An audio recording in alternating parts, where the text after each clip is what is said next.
right, welcome back to Athlete Builder. It's Jim Beebe and Lucas Lorien here today. First time for us, we have a coach in the rugby world, John Harley. He's the head coach at Marion University here locally in Indianapolis. We got John on today. I'm looking through his bio here, and before I get into that, John basically runs the whole gamut, wears all the hats in running his team. Growing up, played multiple sports, and most recently was playing college football at a small school out in Kansas. Finished there in the mid '90s, and that's when after that he started getting more into the rugby world. Before Marion, he was coaching high school rugby on the northeast side of town at Fishers High School. Now he's with Marion, been there since 2019. The team had a good year, went 5-2, made the playoffs, lost in the first round, unfortunately, but been building on the culture ever since. I'm not that overly familiar with rugby like most of America, but I've been getting more and more into it the last 7 or 8 years. My wife and I went up to Chicago and we watched four international teams come over and play, or three plus the United States. Essentially, I wanted to see the All Blacks, and they sent over and I wanted to see them. It was at Soldier Field, so I've been watching it, learning more. I even got a book, Rugby for Dummies, and went through that because I'm like, hey, man, what's a prop? I don't get it. Or what's a hooker? Like, that sounds pretty sweet. So my wife's cousin, he coaches rugby at Penn High School, in the northern part of the state. So when the high school they had their national championships this year at the Moose Lodge up there, he runs that. So. And then my high school, St. Ignatius, they have a decent rugby program out in Cleveland. So I always like it. I kind of liken it to football meets soccer, where there's physical contact, but you're running all the time. For those that don't know, there's two different kinds of rugby. There's the 15s, which has some of the big boys and the lighter folks, and then the 7s. It's all lighter folks just running full tilt, all gas, no brakes. So we got a lot of questions today. I want to learn from John about him and his team, his culture, and then tips and tricks. So John, just if you can for all of us, just take us through your playing football in college and how'd you get into rugby, and then how did that evolve to where you are today? Sure. Yeah. So, when I was a kid, rugby, they say, is getting more popular. Certainly the exposure has definitely grown over the time. Like when I was a kid, there was no exposure. So I always say I grew up, I played American football. I played other sports as well, but went to a small school, played some football for a few years. Small, like most of us, small school football was over. I was still pretty young, had nothing else to do. And I'm from the Indianapolis area. I actually grew up in Fishers. But I came back home, and one of the guys that plays with the men's club here in Indianapolis, St. Paula's, saw me one day, said I should give rugby a try. And, 30 years later, roughly, rugby's pretty much now, especially now, pretty much all I do. It's just a sport that obviously growing up, I played free safety, strong safety, so I enjoy hitting people.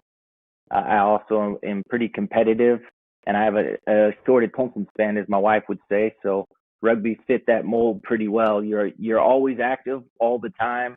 Game starts, and you're pretty much going until it's over, and then you move on. So, and then, yeah, I mean it definitely, as soon as I was attracted to it, I was, and most kids that are in that realm, once they try rugby, they're usually like, that's the most fun I've ever had compared to other sports. So it's definitely been that way.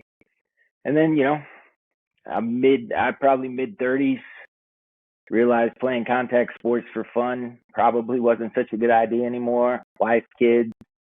So then that's when I got more into the coaching aspect. My son used to play rugby, but he didn't really, he goes to Marion as well, but he didn't love it enough that he wanted to make it like a full-time job, because at Marion we're scholarship athletes, so we do rugby in school pretty much all the time. But so when he wanted to start playing, I got into coaching, and then the carousel, it went from little kids up to Fishers High School. We did fairly well there. I think the last 4 years I was at Fishers, we were like a national regular high school program. And then Marion decided they were going to start a program.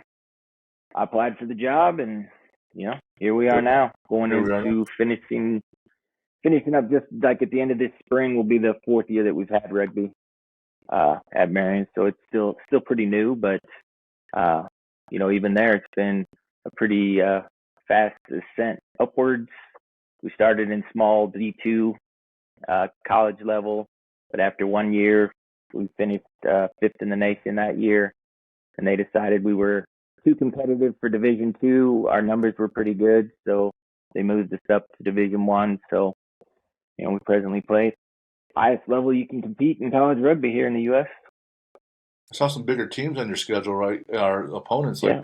So I see Notre Dame on there. Is that right? Yeah. So last fall we played both Notre Dame and the University of Kentucky. Beat both those guys.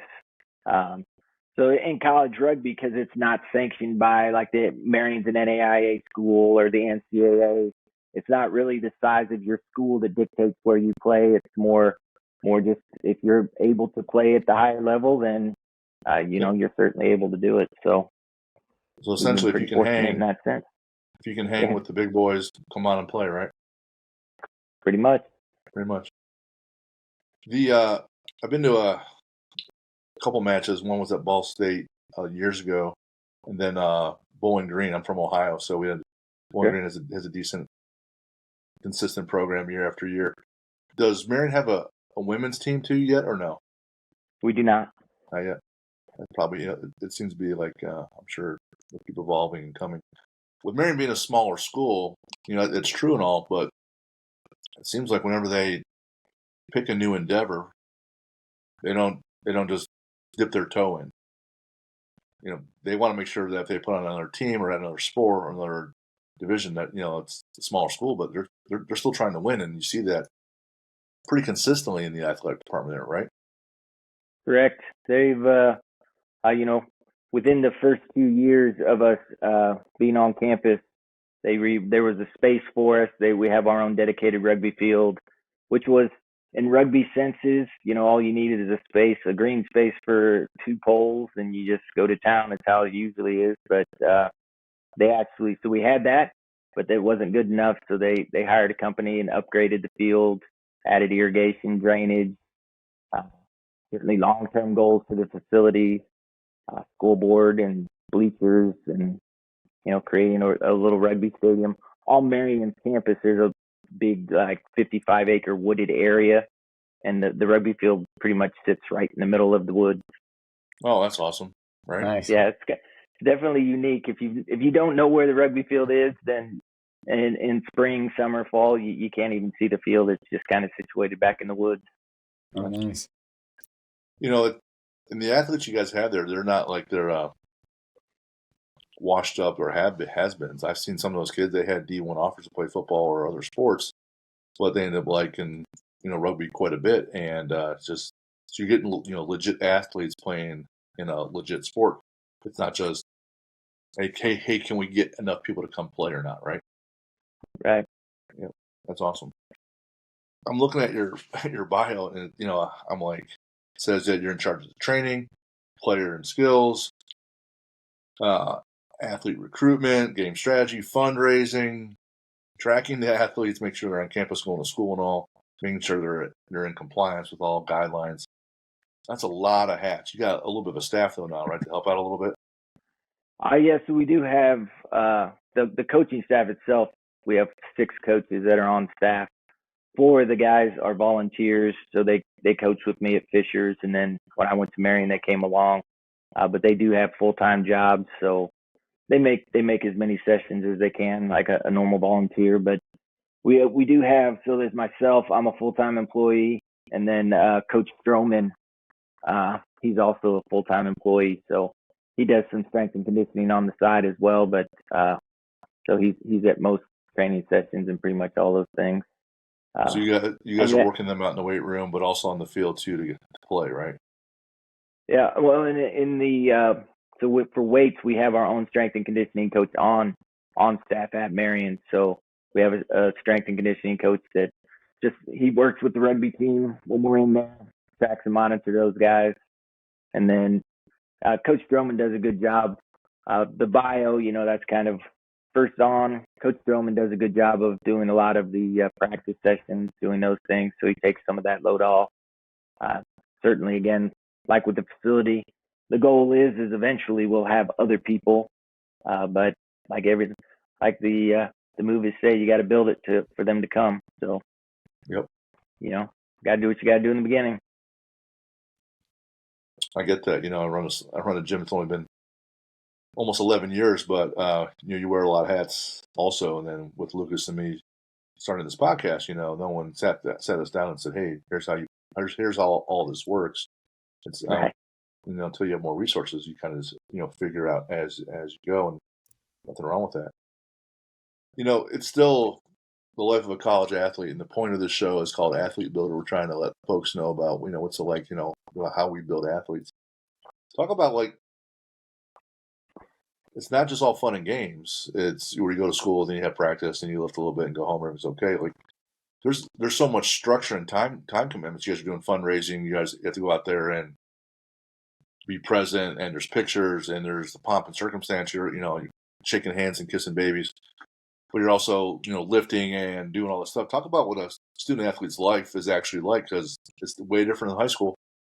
It's that next level up, and you guys are playing against Notre Dame or Purdue's got a rugby team.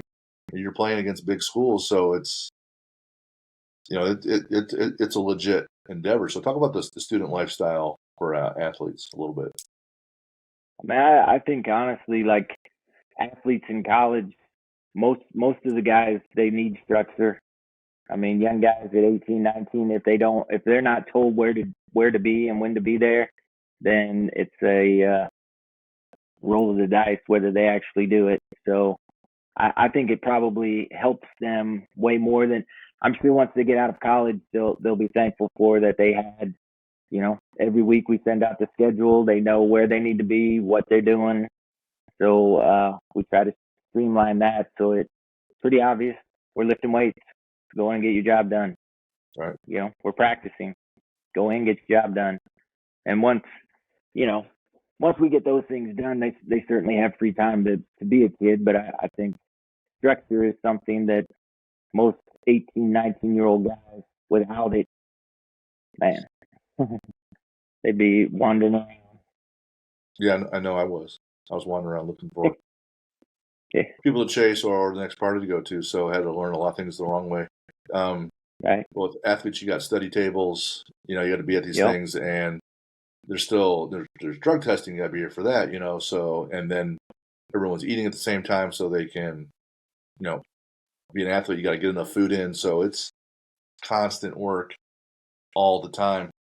Talk about, culturally, because that's you're going to be your number one asset with any business or with any team. The culture is going to drive performance. Performance is going to drive results.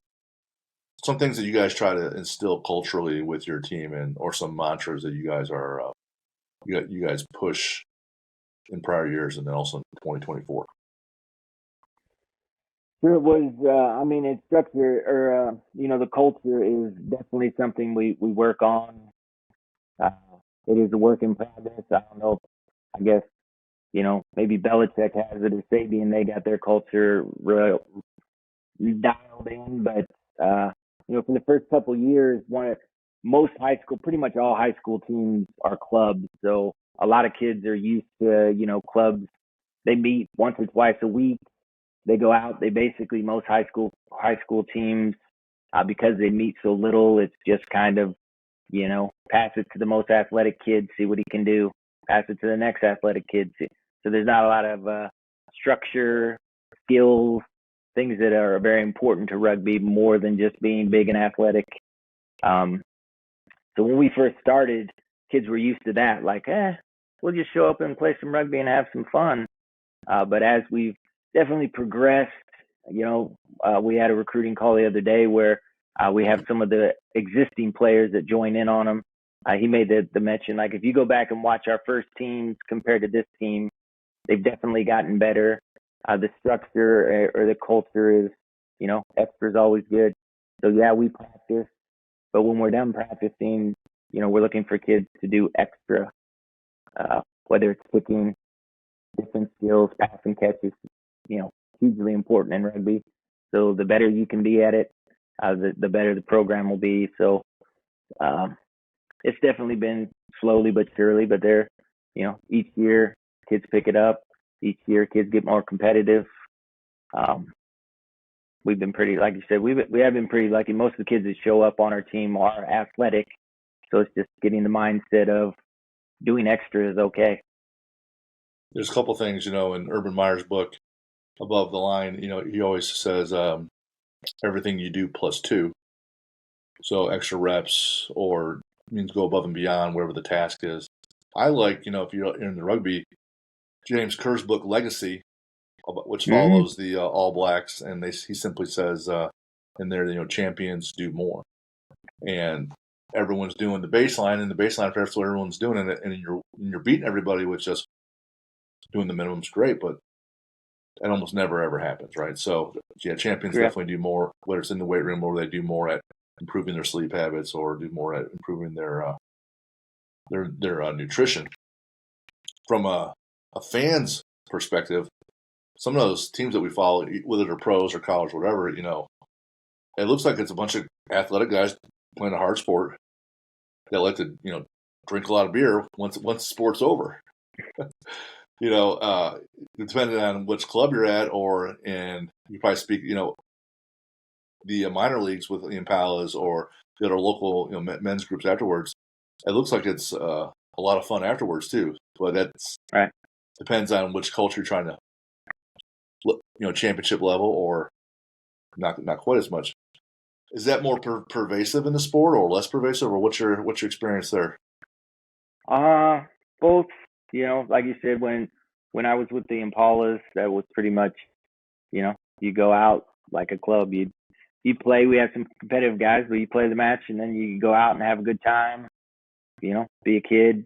Right. And it has definitely been probably, I wouldn't say the number one reason, but it's definitely, I think, a lot of reasons why there aren't more supported college teams in college, is that most people reference rugby as a bunch of hooligans that go out and, after a match, tear up campus and act like, crazy guys. Whereas certainly at Marion, their job is to go to school and play rugby. And I'm all for having fun. And I always tell them, once you've gone to class, once you've done your rugby stuff, you can have fun. As long as you stay out of trouble and I don't get it alerted, then have as much fun as but you can certainly have fun and be respectful of the program and what we're trying to do. So, but it is definitely around the world, rugby. That's pretty much what rugby is known as. You play rugby, you play hard, you run into each other, and then afterwards you go have a social and, move on. Have a few beers, right? But, you can say that about any school, any campus, or any sport. Anybody can go out and have a good time and take it too far, obviously.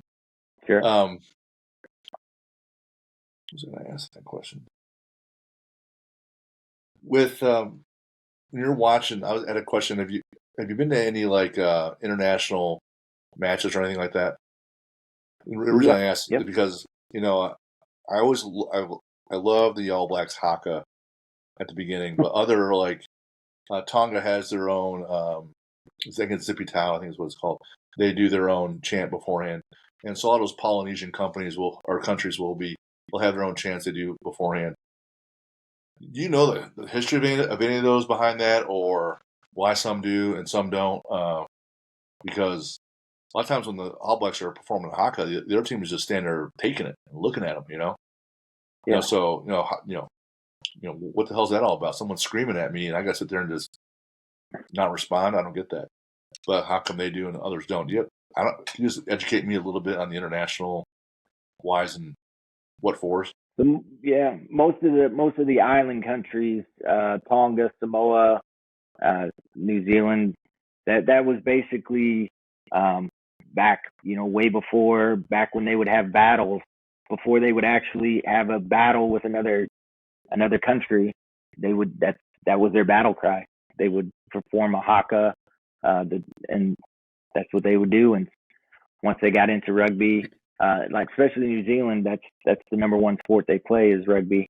So it's just like all the way. You can go to a high school match, and each high school in New Zealand has their own. It's their own version of the Haka. So they all do it. Okay. As far as other countries, like you know, to my knowledge, like England when they went to battle, they didn't do any kind of cries. So No, I sure don't. France doesn't either. you know, Anything like that. You know, I noticed like obviously it's a very violent sport. They're always running into each other, blocking people or tackling. Yeah, and sometimes the tackles are illegal. You get a yellow card or a red card. Mhm. And then the referee goes over to that guy and then tells him like, "Hey, here's what's going on."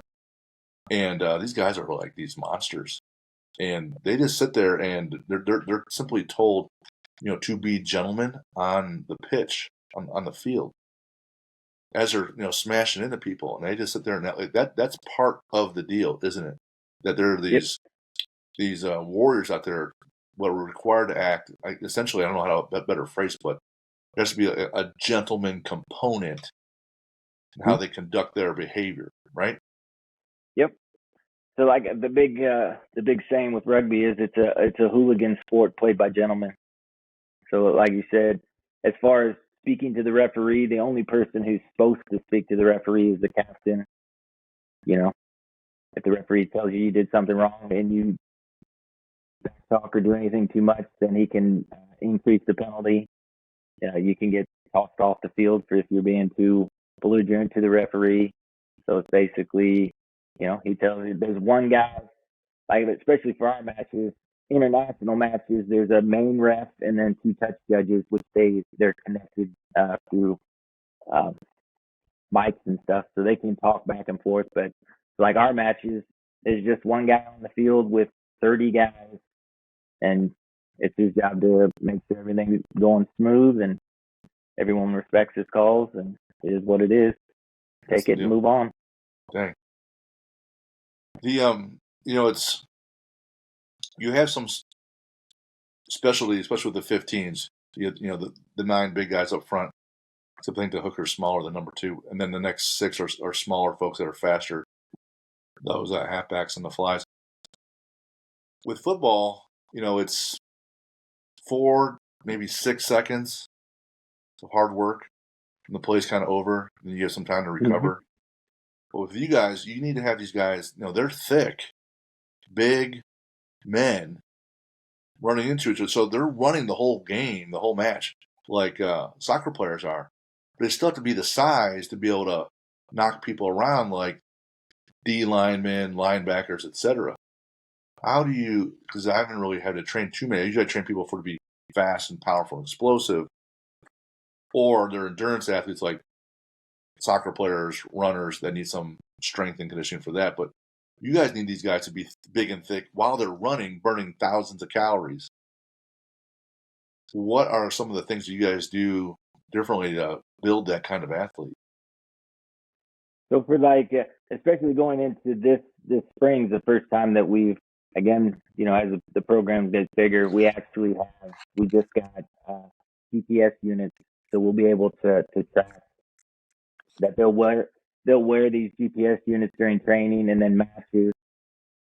So we'll be able to, for instance, like the big guys don't necessarily cover as much ground as the smaller guys, but they need to be able to sprint on and off probably more than the backs in the back. They need to be able to 5 to 10 meter sprint repeatedly, and the GPS will certainly help. Again, we'll get match data, and then we'll be able to modify our practice sessions so that they're meeting or exceeding, what it would be to be in a match. Uh, and it's basically real time data. So once practice is over, they'll be able to check it out. Uh, a lot of what we do in practice, uh, you know, we practice going full scope.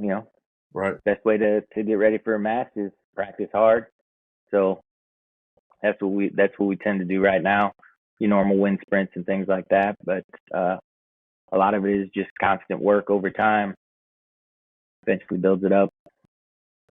Do you guys wear the GPS units when you guys do your workouts and your lifts? So the ones we have don't have like heart rate monitors. Yeah. So we might try them to see what data it gives, but as far it doesn't. It's more of, so the 5 things that we'll track with the kids are distance. So for the training session or match, the how far they ran, top speed. What is their top speed throughout the time? Acceleration points, whether they're accelerating, how many times they have that. It also does, which will be great, is impact. So impact 5Gs or greater. It'll let us know, how many times they're doing those. So those are some of the big things that we'll be doing. And inside the gym, like when they're working out, I don't know how it would benefit them without that heart rate monitor. Some of them have it, but ours don't. Okay. Sports-specific injuries, is it typical to football in that it's ACLs and concussions and shoulders, things like that? Definitely, like a lot of, certainly if we talk about youth, the big thing with America right now and getting kids playing rugby, most parents, the whole concussion argument that goes on. Well, I won't let my kid play football with pads. Why would I let him play rugby with no pads? Last fall, in the 8 matches we practiced for 12 weeks. We had 0 concussions. So, the laws that are around rugby are there to help protect the head. And certainly it doesn't take very long for someone to figure out the number one thing you need to do in contact is get your head out of the way. So, right. But through skills and such, but normal injuries, yeah, ACLs, labrums, like we were having to redo our weightlifting program because of the number of labrums we've had. Before I got to Marion, I didn't even know what a labrum was. And now it's like every season we have 1 or 2 labrum injuries. And I'm like, good Lord. Like I said, I was like, I don't even know what a labrum is. I'd never even heard of it. And then it's like, so just, working on back muscles, traps, things that help stabilize the shoulders as they're making contact, running into large individuals with no pads. So you're talking about the concussions, with your head up more in rugby, the contact's more on your chest and your shoulders. There's not that head trauma because you're not going head to head with a helmet on because you're going to get knocked out.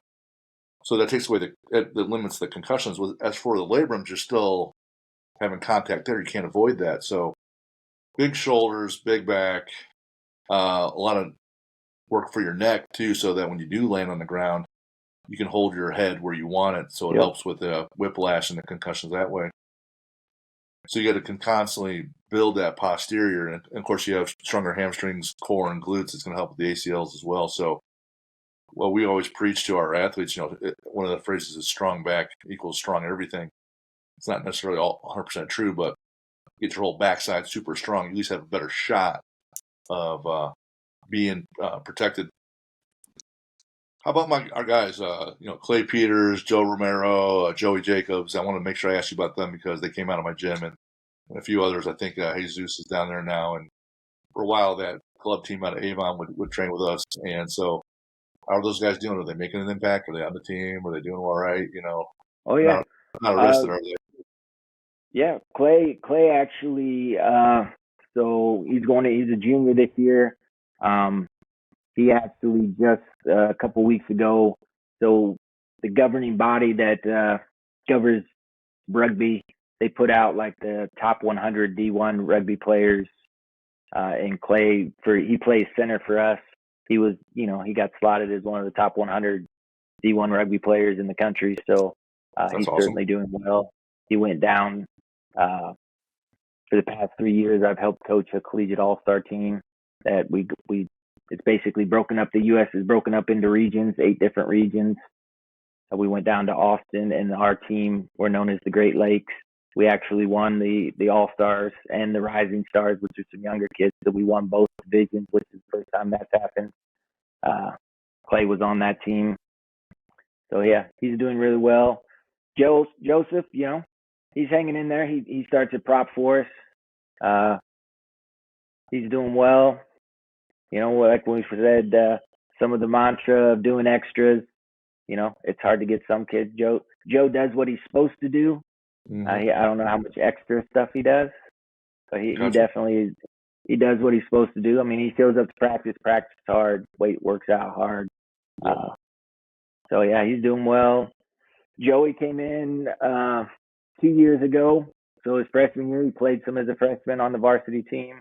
Last year, because he's a pretty athletic kid, we had him playing fullback, and he started, I think, every match we had last year out of position due to injuries. We just had to swap some kids around, so he was able to move to a different position and doing really well.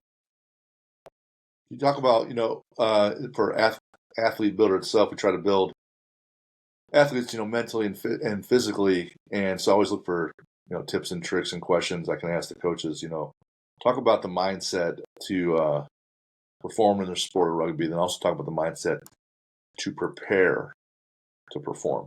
Because people get hyped up on game day, but it's that week in and week out, 52 weeks a year of preparation that leads to the performance on the field. So talk about what it takes to play mindset-wise, rugby at a high level, and what it takes to be a student athlete and prepare at a high level. Yeah, I mean, it's definitely a mentality. I mean, we tell when we talk about doing extras, it just has to be a way of life. Is what just because we're not practicing doesn't mean you shouldn't be doing something. Most everyone that I know, even guys that play rugby, don't really like fitness, but we usually we try to preach more fitness over the gym. To be honest with you, you can squat 600 pounds, but if you can't play rugby for more than 10 minutes, then it doesn't really do us any good. So it's over. Yeah, it is definitely a mentality to get to the point where you understand the fitter you are, the more fun rugby is. That's just it. So most big guys are strong to begin with, and you're probably strong enough. Do some weightlifting, you'll probably be fine. But again, fitness is the key to everything. The fitter you are, the better life is. That GPP, general physical preparedness, like I said, it's like soccer. You're running the whole time. You got a few breaks here and there, but when you're lifting heavy, like a heavy squat, when they're in that scrum, there's that weight on their shoulders pushing against them. Then there's weight behind them pushing. They're trying to drive force into the ground. So you're in a max effort squat for more than the normal 4 or 5 seconds it takes to squat. You can be in that scrum for 20 seconds, 30 seconds. You're exerting everything you can. And that might be in a full isometric squat or push against that scrum. So you got to be, you can start squatting, 5 seconds, you're out of breath. Then you're in those scrums over and over again, and then you got to run. Because I'm a bigger dude too, so I just think about that. I was like, oh man, that's a whole component. Like, you better run sprints all the time. So are they just doing sleds all the time for their conditioning, or what? Like, is this make love to the sled until the sled quits? What's the deal? Yeah, I mean, we do push some sleds.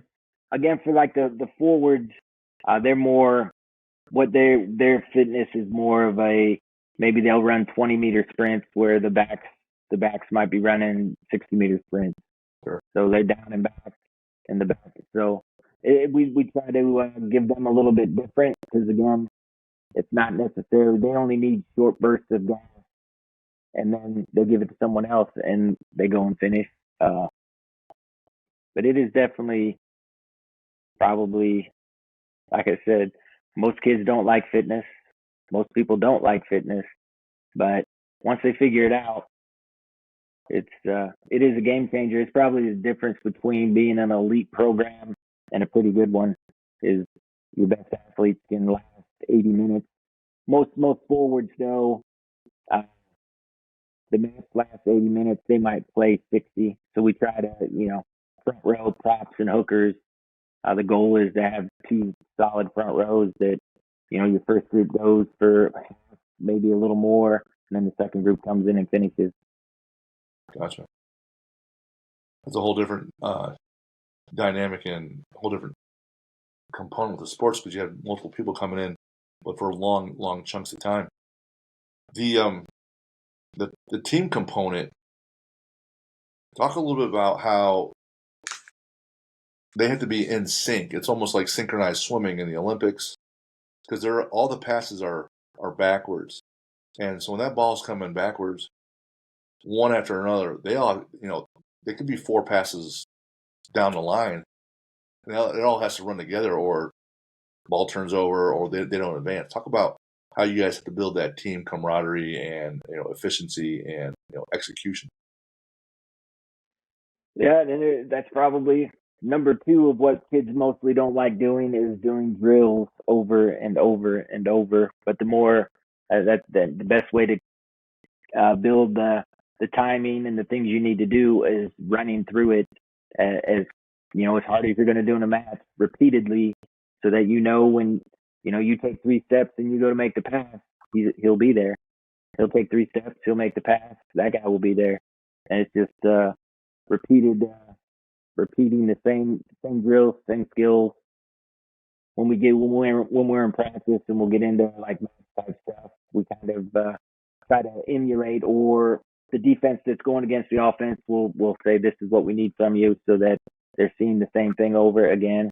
It's just repeating the same thing repeatedly.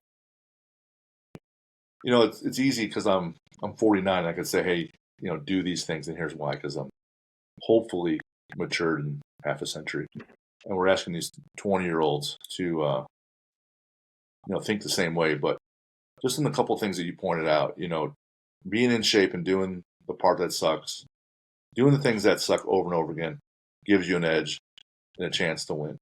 And you do things that suck at your job, gives you a chance to win. Then when you do a little bit more, champions do more. Well, same thing at your job. If you're always one that checks out early, or maybe it's your marriage, if you're always just doing the minimum, or maybe it's with your kids, or maybe whatever. If you just do more, you got a better, shot at winning. And then you point out another basic thing, that it's the fundamentals, boring and boring and boring, right? Catching ground balls over and over again at shortstop to make that throw to first. It's those tosses, those pitches, and rugby, it's the same drill, same fundamental, but it's being able to do that. It's that virtuosity, being able to do the most basic thing, like absolutely perfectly under complete exhaustion and duress, under stress, time component, right? And still execute. Those 3 things alone, I don't know what else you really need. You have your culture, you're doing more, doing the thing that sucks, and you're always working on the fundamentals. Like, it's basically the whole show, right? That's it. You do those things, and there's not much more to it. It's just, can you make love to the mundane?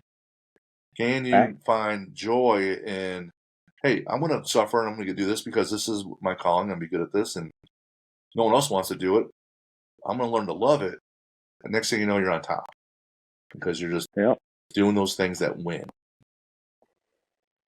That's what I mean. You got to sell to a 20-year-old. Yeah. I'm like, oh man, I'm 50 and I wish I were you. I try to tell certainly, number one reason they're student athletes, number one reason they're there is to go to school, is to get a degree. I mean, it is important that while I'm the rugby coach and I want to win and success, what's more important is they're going to class. And I at the end of the day, I try to harp on them and repeat all the time. It's just like with sports and all the things you just said. Same thing holds true to class. If you do the malarkey, if you show up to class every day, you turn in your assignments on time, you will pass the class. I mean, you will. If you just put forth the minimum effort, you'll get past the class, no problem. If you want to be successful in class, just like everything in life, if you do some extra stuff, then you'll perform at a higher rate in the classroom. And it is, like you said, people always ask me, what's the difference between coaching little kids? Like, we start hearing pitches 5, 6, like flag, all the way up to where I am now. And I honestly say not much, really. I mean, it's the same principle. You're harping at them to do one thing when they're little kids, and it holds true to where they're older. You still gotta. I mean, they're still young men. They're still growing. So there's not much difference. They're just bigger, faster, talk back a little more. But other than that, about the same. You think when coaching young kids, do you think it's sometimes easier because they have fun doing the mundane stuff at first? Probably. Yeah, they're just out there, you know, enjoying being out there. Which in some cases, like for even the older kids, probably right now one of the best players we have. He's getting ready to graduate, but his name's JD Farrell. He didn't even play rugby through high school. He grew up in Fishers. I knew his family. I actually went to school with his mom. I always tried to get him to play rugby, but he was a wrestler all throughout high school. I think he finished third in the state. And after his senior year, he decided he wanted to try something else. Decided, finally took me up on it. Came to Marion, and by all, he most likely will be like a two-time All-American, and never even played rugby until he got to first practice at Marion. But he just did those type things. He just came out, worked hard. There weren't many bad habits to break.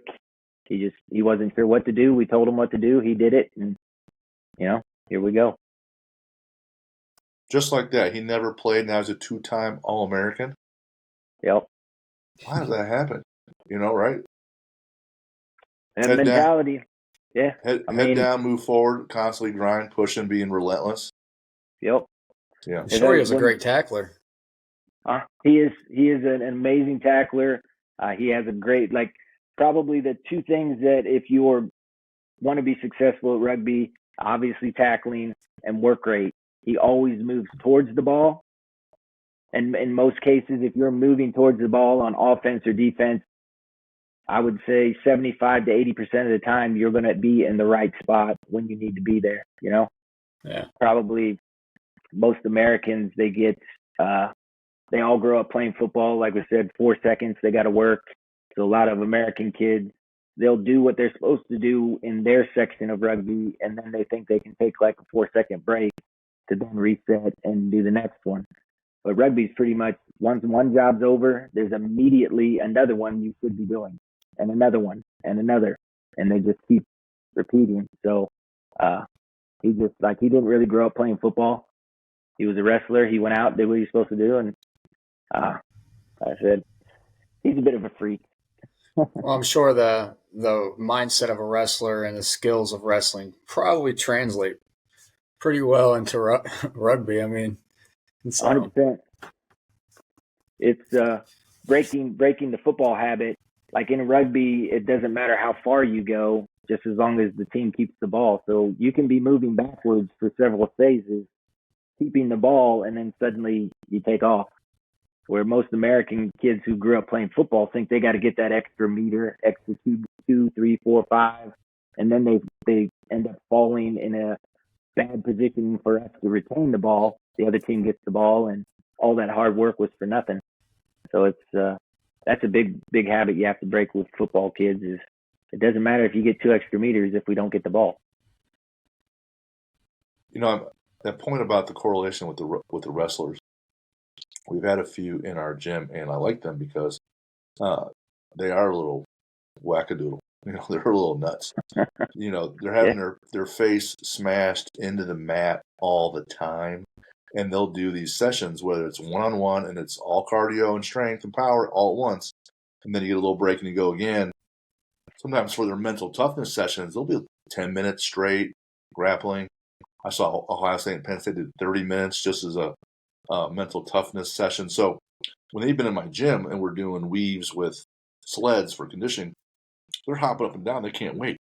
This is great. Hey, I can break someone. I can break someone physically. Watch them quit pushing a sled. They're hopping up and down. They love that. So the physical contact in rugby, and you just kind of keep going, and grind someone down. That's got to be a huge correlation between those two sports. Plus their hand-eye coordination and their ability to manipulate other folks with their hands and leverage.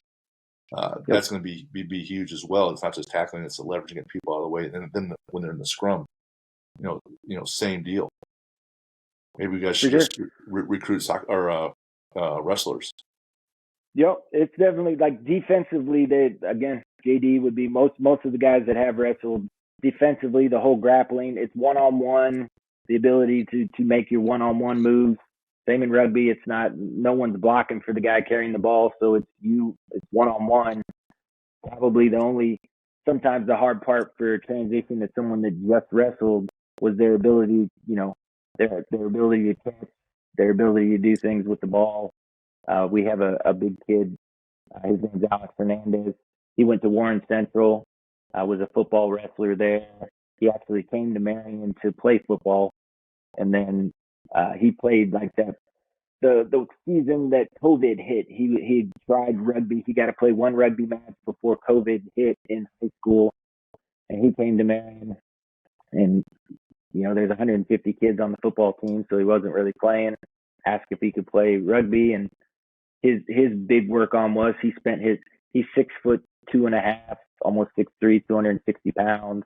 So his entire life he just played offensive line or defensive line. He never had to catch, never had to do any skills that I'm like, how can you not? What's going on here? But he just never had to do it, Right. So, and he's worked really hard. He was listed as a top 100 player this past week. So from never playing rugby to just working on skills, and he's definitely improved. But to your point, there's a lot of sports that can be good rugby players, but at the end of the day, it's a mentality. It's the mindset, right? That person. You guys travel internationally at all? We haven't yet. So in 2017, when I was coaching Fishers, and my wife, when she hears it, I need to make sure. I mean, my wife, we met when I was playing rugby. So basically, we've been married for 23 years.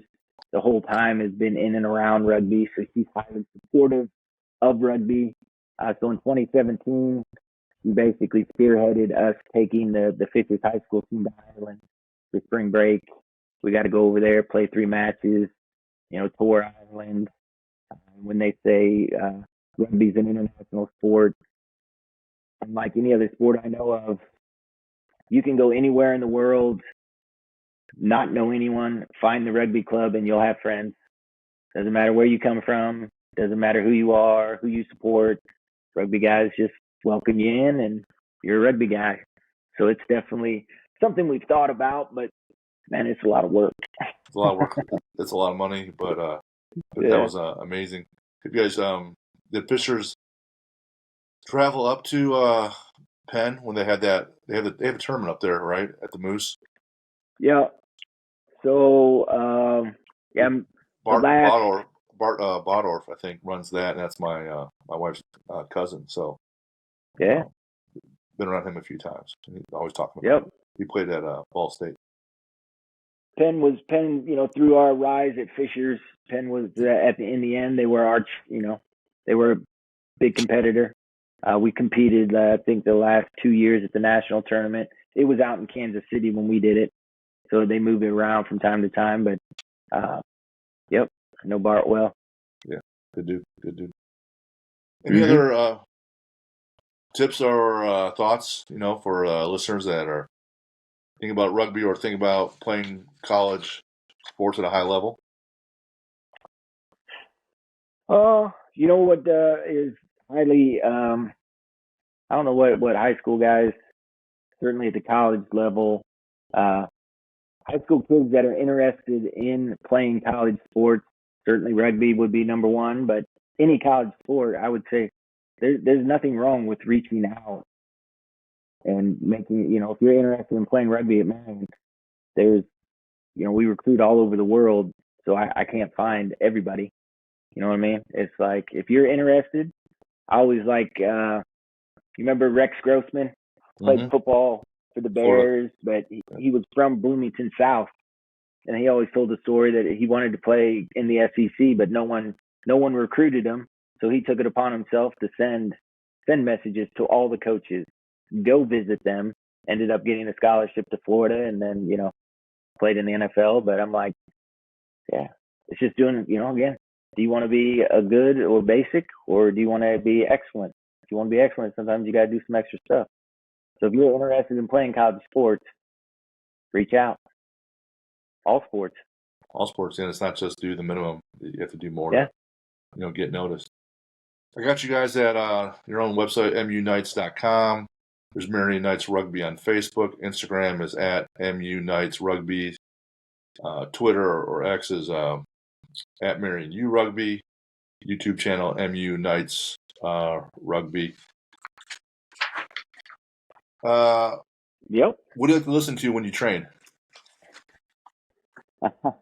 I'm a little, like I said, JD's a freak. I'm a bit of a freak. Like when I go to train, I don't really pay attention to music. I just go in and I do what I'm supposed to do. Gotcha. So all kinds. When they work out in the weight room, all kinds of music. Any bucket list adventure for you and your wife to go someplace you haven't been yet? Yeah, we would love to go to New Zealand. All right, You yeah, know, me too. New Zealand is the capital of rugby in the world. It would be great. I don't know if I could sit on a plane for 18 hours straight though. They'd have to carry me off. It's about 14 from San Francisco, 13, 14. Yeah, so. Yeah, So not quite. Or from there, but it's 4 hours from here to San Francisco. Yeah, right. Then, there's a break. Yeah, it's rough. I'm an old man. My joints sitting that long for that long. I literally, like when we went to Ireland, I could barely stand up once we got there.